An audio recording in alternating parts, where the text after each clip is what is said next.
चुड़ैल का खजाना। एक बहुत ही सुंदर गांव था। उस गांव में एक दादी माँ रहा करती थी जिसकी उम्र तकरीबन 90 वर्ष की थी। गांव के सारे बच्चे रोज उससे कहानी सुनने की जिद किया करते थे और वो सभी बच्चों को साथ में बैठाकर तरह तरह की कहानियां सुनाया करती थी। एक बार की बात है, एक लड़का दादी माँ से जिद करने लगता है कि मुझे आज डरावनी चुड़ैल की कहानियां सुननी है। लेकिन दादी माँ उन बच्चों को तो भूत की कहानी नहीं सुनाना चाहती। उन्हें लगता है कहीं बच्चों के मन में डर न भर जाए। लेकिन सभी बच्चे दादी माँ से जिद करने लगते हैं। तभी दादी माँ कहानी सुनाना शुरू करती है। एक जंगल में एक पहाड़ी थी। वहां एक डरावनी चुड़ैल रहा करती थी। उस पहाड़ी में एक छोटा सा खंडहर था।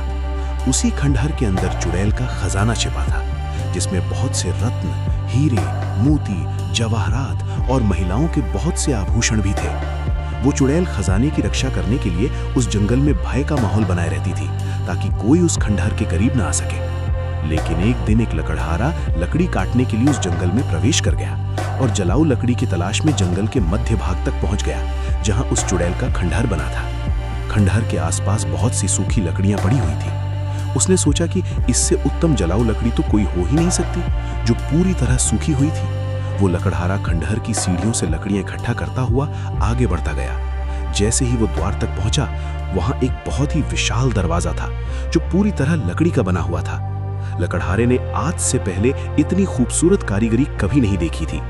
जैसे ही उसने उस दरवाजे को स्पर्श किया है, उसे अजीब सा एहसास हुआ। उसे ऐसा लगा मानो कोई उसे अंदर बुला रहा हो। मदहोशी की हालत में लकड़हारा अंदर प्रवेश कर गया।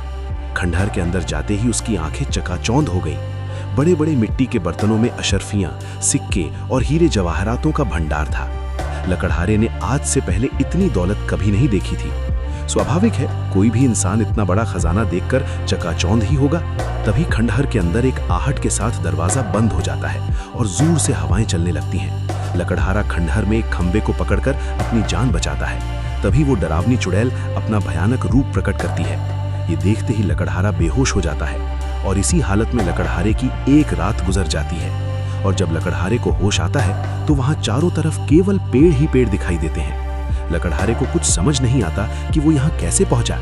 लकड़हारा अपने कुर्ते की जेब में हाथ डालता है तो उसे एक सोने का सिक्का मिलता है। वो ये देखकर बहुत प्रसन्न हो जाता है। वो सोचता है उसकी जान बच गई और उसे इतना बड़ा सिक्का भी मिल गया, जिससे उसका खर्चा तो चल ही जाएगा। और वो उत्साहित होकर अपने गाँव वापस बिना लकड़ियों के ही आ जाता है। घर में आकर सभी को ये बात बताता है, लेकिन उसके घर वाले कोई भी प्रतिक्रिया नहीं देते। उसे लगता है मैं इतनी जोर जोर से सबको अपनी बातें बता रहा हूँ, लेकिन कोई मेरी बातें सुन क्यों नहीं पा रहा। तभी वो पास में ही पड़े पानी के बर्तन में मुंह धोने के लिए हाथ डालता है, लेकिन वो पानी की एक बूंद को भी स्पर्श नहीं कर सकता। उसे कुछ समझ नहीं आता कि वो अदृश्य हो गया है या उसकी मृत्यु हो चुकी है। और तभी दादी माँ सभी बच्चों को नींद से जगाती हैं। दरअसल कहानी सुनते सुनते सभी बच्चों को नींद आ चुकी थी और जैसे ही सभी बच्चों की आंख खुलती है तो सभी बच्चों के हाथ में एक एक सोने के सिक्के होते हैं। और वो बच्चा जिसने दादी माँ से कहानी सुनने की जिद की थी, वो गायब हो चुका होता है। दादी माँ चारों तरफ उसकी तलाश करती है, लेकिन वो कहीं नहीं दिखाई देता। सभी बच्चे सोचते हैं आखिर वो गया कहाँ। वो बच्चा रहस्यमयी लड़का बनकर रह जाता है।